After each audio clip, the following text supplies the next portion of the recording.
तर आज ठाकरेंची शिवसेना आणि मनसे एकत्रित आंदोलन करणार आहेत। इंडिगो अंतर्गत कार्यान्वित असाईल कंपनी विरोधात हे आंदोलन असेल।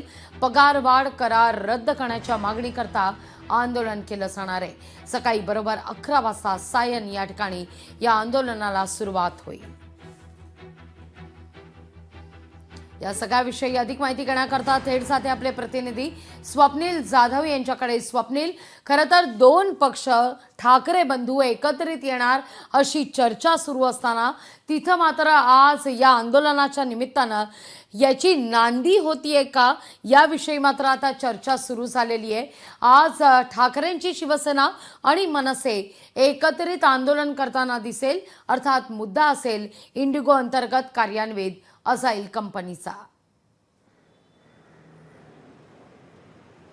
लागवी नक्कीच मनसे आणि ठाकरे गट एकत्र आंदोलन करणार आहे। आज खरं तर कर्मचाऱ्यांच्या प्रश्नांवरती हे दोन्ही गटांची जी भारतीय कामगार सेना जी ठाकरे गटाची आणि हवाई कर्मचारी सेना जी मनसेची आहे ती एकत्र आंदोलन करणार आहे। मात्र एकूणच बघितलं तर यापूर्वी डोंबिवली सुद्धा एकत्र आले होते आणि यानंतर आता सायनमध्ये कर्मचाऱ्यांच्या प्रश्नांवरती एकत्र येणार आहे। हवाई कर्मचारी संघटना आणि भारतीय कामगार सेना जी आहे ती जी इंडिगोच्या अंतर्गत येणारी अजाईल कंपनी आहे त्यांच्याकडून पगारवाढ करण्याबद्दल एक करार करण्यात आलेला आहे। मात्र हा करार जो आहे तो कर्मचाऱ्यांना मान्य नाही आहे। त्या विरोधामध्ये हे आंदोलन असणारे हा करार रद्द करण्यात यावा अशा प्रकारची मागणी आहे। मात्र एकत्र आल्यानंतर या एकत्र आंदोलनाला यश येतं का हे पाहणं महत्त्वाचं असेल। लागवी निश्चित।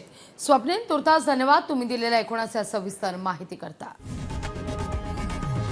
लोकशाही मराठी ऐका, पहा, जागरूक रहा।